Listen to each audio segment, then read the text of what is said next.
Assalamualaikum warahmatullahi wabarakatuh. Halo semuanya, perkenalkan saya Rifa Fadilah dari kelas Biologi S semester 3 dengan nomor NIM 19081061180.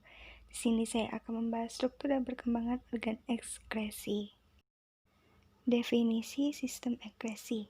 Ekskresi merupakan proses pengeluaran zat sisa metabolisme tubuh seperti karbon dioksida, H2O, NH3, zat warna empedu, dan asam urat. Zat hasil metabolisme yang tidak diperlukan oleh tubuh akan dikeluarkan melalui alat ekskresi yang dimiliki oleh makhluk hidup berbeda-beda. Semakin tinggi tingkatan makhluk hidup, maka semakin kompleks alat ekskresinya. Fungsi sistem ekskresi. Yang pertama, membuang limbah yang tidak berguna dan beracun dari dalam tubuh. Yang kedua, mengatur konsentrasi dan volume cairan tubuh atau osmoregulasi.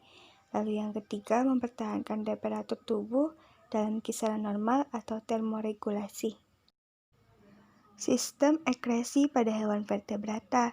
Yang pertama, pada sistem ekskresi pada pisces. Alat ekskresi pada ikan berupa sepasang ginjal yang memanjang atau opistonefros dan berwarna kemerah-merahan. Pada beberapa jenis ikan, seperti ikan mas, saluran ginjalnya menyatu dengan saluran kelenjar kelamin yang disebut saluran urogenital.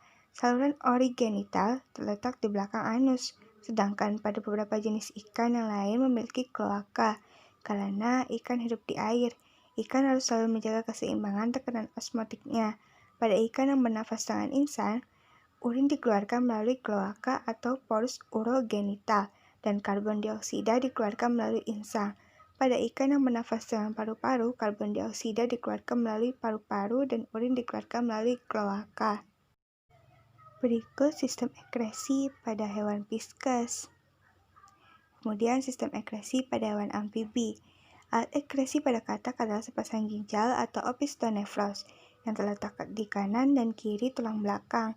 Warnanya merah kecoklatan, bentuknya memanjang dari depan ke belakang.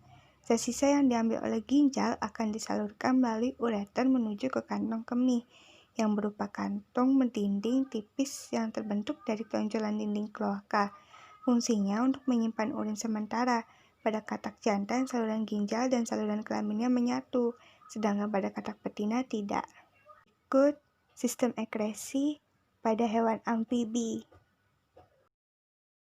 Materi selanjutnya yaitu ada sistem ekskresi pada hewan reptil.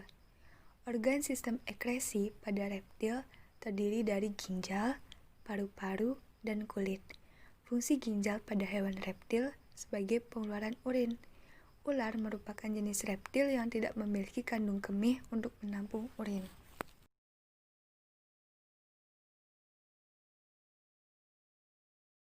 Ekskresi selanjutnya yaitu pada hewan aves. Alat ekskresi pada aves berupa sepasang ginjal metanefros. Ginjal dihubungkan oleh ureter ke kloaka. Karena burung tidak memiliki vesika urinaria, burung memiliki jumlah tabung ginjal yang lebih banyak daripada mamalia. Karena kecepatan metabolisme burung sangat tinggi, sampah nitrogen dibuang sebagai asam urat yang dikeluarkan melalui kloaka menjadi kristal putih yang bercampur feses. Sistem ekskresi pada mamalia. Sistem ekskresi pada mamalia hampir sama dengan manusia, di mana terjadi pembentukan urin pada ginjal serta membuang karbon dioksida dari paru-paru.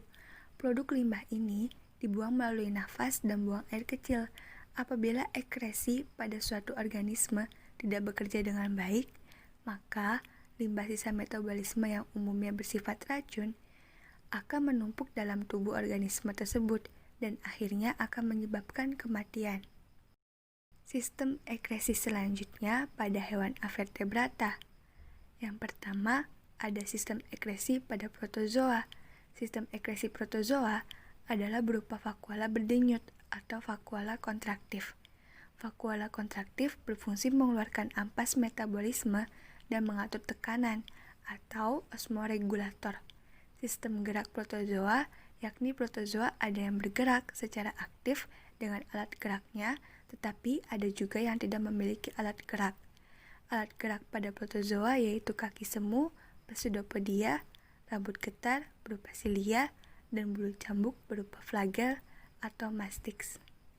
Selanjutnya ada sistem ekresi porifera. Pada porifera, mengeluarkan sisa metabolisme berlangsung secara difusi dari sel tubuh ke epidermis, lalu dari epidermis ke lingkungan hidupnya yang berair.